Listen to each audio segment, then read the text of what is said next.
Students, आज मैं आपको 2020 के प्रथम कार्यकाल में कराए गए कार्यों का संक्षिप्त विवरण बताने जा रही हूँ। ये हमने कक्षा 6 से लिया है, कक्षा 6 के हिंदी रीडर से। इसमें पाठ 1 में आपने पढ़ा था पुष्प की अभिलाषा। माखनलाल चतुर्वेदी द्वारा रचित एक कविता है ये। इस कविता में पुष्प की यही अभिलाषा है कि वो ईश्वर के मस्तक पे न चढ़ के, सम्राटों के शवों पर न चढ़ के, या फिर प्रेमी के गले में न पड़ के जो प्रेमिका उनको रिझाता है वैसा कुछ न होके ये चाहती है कि मैं वीर जो है जिस रास्ते जा रहे हैं, अपने देश पे कुर्बान होने, बलिदान होने जा रहे हैं मातृभूमि पर, उस रास्ते में फेंका जाना वो चाहती है। वो ये सम्मान प्रकट करने के लिए ऐसा कहती है। यही पुष्प की अभिलाषा है। अब पाठ 2 में प्रेरक प्रसंग है। महापुरुषों के जीवन से ली गई घटनाओं का प्रसंग इसमें डाला गया है। एक कहानी महाराजा रंजीत सिंह के बारे में है, 2 कहानी महाराजा रंजीत सिंह के बारे में है, एक कहानी महात्मा गांधी के बारे में है, एक कहानी श्री कृष्ण के बारे में है और एक कहानी संत तिरुवल्लुवर के बारे में है। वो सारे महापुरुषों के जीवन से ली गई घटनाओं से हमें यहाँ पे प्रेरणादायक कहानी जानने को मिलती है कि सेवा भाव के द्वारा अपने सामने किसी को छोटा ना समझना, उनकी सेवा करना, वैसा भाव मन में रखना चाहिए। और महात्मा गांधी के प्रेरक प्रसंग से हमें ये जानने को मिला है कि सिर्फ अपना ही सुख दुख कुछ नहीं होता है, वो गरीबों के हित के लिए हमेशा सोचते थे। और संत तिरुवल्लुवर की घटनाओं से, जो उनकी कहानी से के अंश से हमें पता चलता है कि कोई भी छोटी सी छोटी चीज को व्यर्थ नहीं जाने देना चाहिए। अब है पाठ 3 में गिल्लू। ये कहानी है।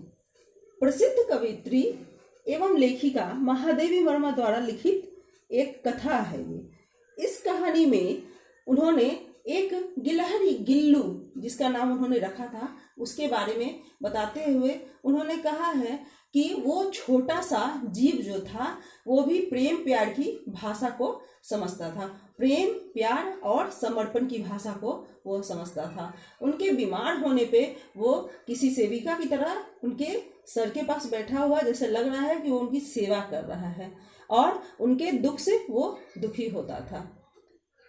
पाठ 4 में हमने पढ़ा है भारत का सेनानी। भारत का सेनानी डॉक्टर हरिश्चंद्र वर्मा द्वारा रचित देश प्रेम की एक कविता है। इस कविता में डॉक्टर हरिश्चंद्र वर्मा ने बताया है कि हमें अपने आप को अपने देश के लिए हमेशा ही कुर्बान कर देने के लिए, बलिदान कर देने के लिए अपने आप को तैयार रखना चाहिए और हमेशा हम अपने देश की हित के लिए सोचें और उसकी रक्षा के लिए सोचेंगे। पाठ 5 में हमने पढ़ा है तीसरी छींक। यह एक हास्य कथा है। इस हास्य कथा में यही बताया गया है, ये हास्य कथा एक एस्टोनिया नाम की जगह की एक लोक कथा है। इस कथा में ये बताया गया है कि अशिक्षा के कारण हम अंधविश्वास पे, पाखंड पे सहर्ष ही विश्वास कर लेते हैं और आंखों देखे बात को भी झुटला देते हैं। उस बात पर भी हमें विश्वास नहीं होता है, लेकिन हम पाखंड पे और अंधविश्वास पे आंख मूंद कर विश्वास कर लेते हैं। पाठ 6 में आपने पढ़ा है अमर शहीद भगत सिंह। भगत सिंह के जीवन पर प्रकाश डालती हुई इस कथा में उनके जीवन के बचपन की घटनाओं को, जब वो युवा होते हैं तो उस समय की घटनाओं को, और फिर उनके फांसी होने तक की कथाओं को यहाँ पे बताया गया है। बताया गया है कि देश प्रेम के लिए अपने आप को न्यौछावर कर देना, हंसते हंसते मर जाना कोई भगत सिंह से सीखे। और इनका ही कहना था कि स्वतंत्रता जो है वो हमारा जन्मसिद्ध अधिकार है, इसे कोई भी हमसे छीन नहीं सकता है। पाठ 7 में रुकने का नाम नहीं लेना। प्रस्तुत संकलित कविता हमें साहस, परिश्रम, निडरता एवं दृढ़ संकल्पों के साथ आगे बढ़ने की प्रेरणा देता है।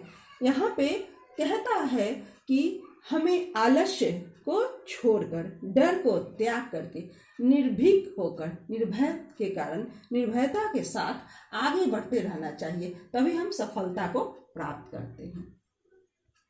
पाठ 8 में हमने पढ़ा है ईदगाह।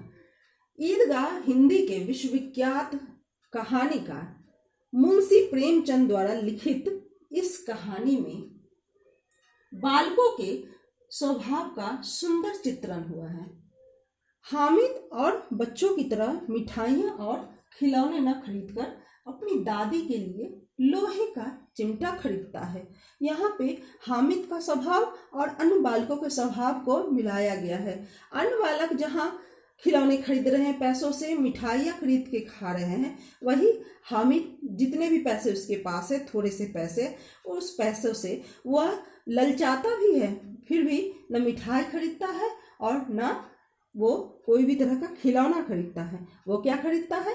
अपनी दादी की ज़रूरतों का चीज़, सुविधा का चीज़ खरीदता है, क्योंकि वो देखता है कि उसकी दादी की उंगलियां रोज़ दिन रोटी बनाते समय जल जाती है। अब हम शब्दार्थ के बारे में आपको बता दे रहे हैं कि पाठ में आए हुए कठिन शब्दों के सरल या आसान अर्थ को ही शब्दार्थ कहते हैं। तो इस पाठ में, पाठ 1 से लेकर 8 तक में जितने शब्दार्थ आए हैं, आप उनको याद करके कर लीजिएगा और आशा है कि आपने इसे कॉपी में भी उतार लिया होगा। तो बच्चों, मैंने एक पाठ से पाठ 8 तक के संक्षिप्त विवरण का यहाँ पे आपको बता दिया है पढ़ के। अब आप ये यहाँ से लेके 8 लेसन तक अच्छा से चिंतन मनन कर लीजिएगा। आशा है आप मेरी बात समझ गए होंगे। आपके सुरक्षित एवं उज्जवल भविष्य की कामना के साथ धन्यवाद।